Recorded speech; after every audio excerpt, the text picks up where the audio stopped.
All right, I pressed the wrong button again, so here we are. 4 pounds of masa, 1 teaspoon, you can't see it, teaspoon of baking powder, and maybe just a pinch more. This is the broth that we had saved from making the meat of the tamales. So you add that. And she's just eyeballing it, guys. I don't know how much that was. And then also manteca, so lard. And that was like 2 large tablespoons of lard.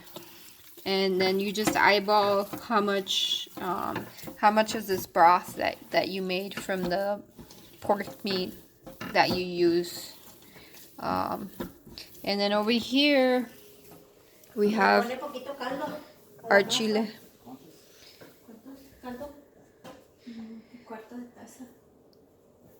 Over here we have our chile, and I'm listening to her in the background, and she's saying like a 1/4 cup of beef broth, pork broth, if you want to like really follow a strict recipe.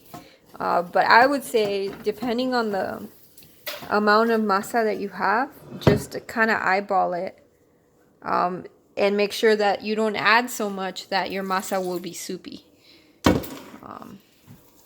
And that's how some of the masa gets its flavor. Alright. So she's just kneading the masa right now. I guess if you have a mixer, a table mixer, you could do it with that too. And save yourself this step.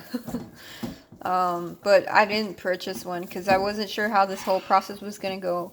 I wasn't sure what I would be needing or not needing. And those mixers are not cheap, so I have my very own personal mixer. And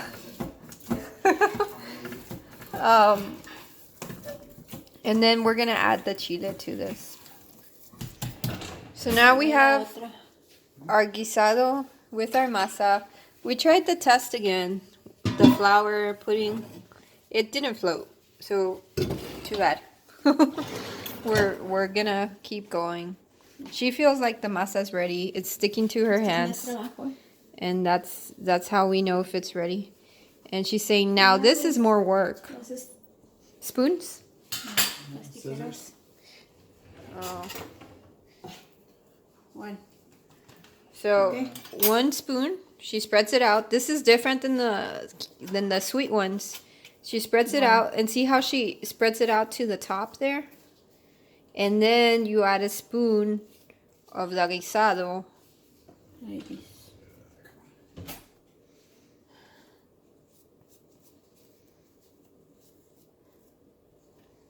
So, spread it out. Okay. You take a spoonful. ¿Dónde está? Dame una cuchara de allí. Venga. Okay, thank you. Yeah. And you work with the smaller spoon. You're not going to work with a big serving spoon. You're going to work with something smaller. Okay. And then you plop it there in the middle towards the top. And you just fold it over. Easy peasy. De la hoja. So she's saying spread the masa to about half of the leaf, half of the corn husk. And there you go. These are more touchy than the ones made of dulce, because, you know, they're easier to, it's easier for them to spill. We're looking for scissors, so to cut this extra bit off, and we'll get those in a second. Alright guys, my husband here, he's chosen his own method. He's flattening out the leaf to make the masa spread out easier, and then, you know, he puts a little bit of meat. But show me your tamal before you fold it. So you're gonna spread the masa all the way out, and then put the meat right in the middle, and then go ahead and fold it, Zach. Get me on the spot. Yeah. And then you're gonna fold it. He presses it down, I don't, because I feel like it leaks more that way, but to each his own. And that's it. And then you place it on there. So that's how you make tamales. Sorry about the 3 different videos. It's just the way it happened. But this is it. This is how you do it. So I'm going to make some tamales. All right. Yeah. I know. I'm eating. So Yeah, come on. we're down. We're out of masa. And she's down to the very last of the meat. I think this is about 2 dozen. Maybe a little bit more. Maybe like 28 or 30. And that's what 4 pounds yields. So like next year when I try this, I'm gonna try like 5 pounds, and 2 of the sweet kind. And then, like I said, this time around, we're not gonna use the stove pressure cooker. We actually got this for Christmas from Zach's mom, and it came in really handy. So we're gonna use this. We've put how many cups of water in here? 5? 5 cups of water underneath here. This doesn't come with your Instapot. This right here, what I'm holding, it doesn't come with the Instapot. But that right down there does. Huh? Grill. We have some And beans. con chile. Put that in there. Yeah. We have some beans from earlier that my mom made for breakfast, and Nebraska? we're gonna try one. No. We're gonna try one bean tamale, which I've never had or never made. But this is how you make tamales, and like I said, we're gonna roll with the Instapot for 20 minutes and see how it works. We don't really know. I hope to dear God that this works, because I'm gonna be really upset if it doesn't work. ¿Le echamos la mitad de chile o no? Sí, échale todo si quiere. No, y va a salir muy gordo. Muy gorda. Sí. ¿Le ayudo? No. Ok. ¿Quiere A con ver qué le cortarla? sale. A ver a quién le sale. So she's over there trying to make bean tamales. Because as we were doing them, I was like, well, how do you make bean tamales then? And she's like, it's the same process. You just fill it with beans. And I was like, are the beans already cooked? How does that work? And she's like, yeah. So these are refried beans that she made from earlier. And there we go. We have our one bean tamale. And we have our sweet ones already made. And I'm pretty pooped. We started this whole process at, it was like noon or 11 when we started cooking the meat. It's now 4:37. So it's a process, you know. Don't take it on if you don't have a lot of time. You can't make them quickly, that's for sure. And we'll see how it goes with our Instapot. Hopefully everything will turn out okay.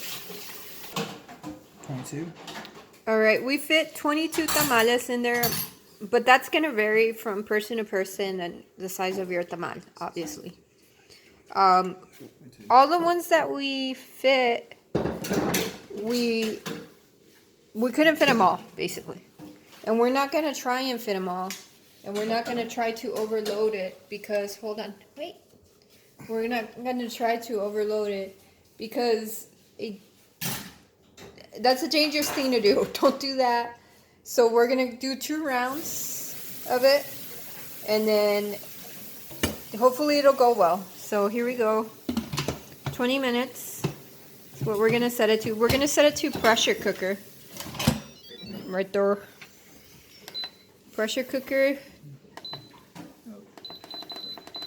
20 minutes. And then after the 20 minutes, you have to wait for the pot to kind of release pressure, if you will. Just normal. Pressure. Yeah. And we set, I'd asked us for a pressure level. We put normal. And there we go. It's going. Oh, God. It's 4:43. Tiene un marcador Okay. de tiempo. And my mom over there's, yes, we're giving little bendiciones to the pressure cooker. But we do have some left over in case, I mean, I think it'll work out. But just in case we have some more left over there. But yeah, rock and roll. So that's it. Oh, that's what I was going to say. After this is done cooking, it'll cook for 20 minutes, right? There's a little valve right there that's gonna pop up as soon as it gets hot enough. You have to wait 10 minutes for the machine to release all the pressure, and then you can open it, and that valve should be back in the down position, in the flush, like it needs to be laying down for you to open your pot.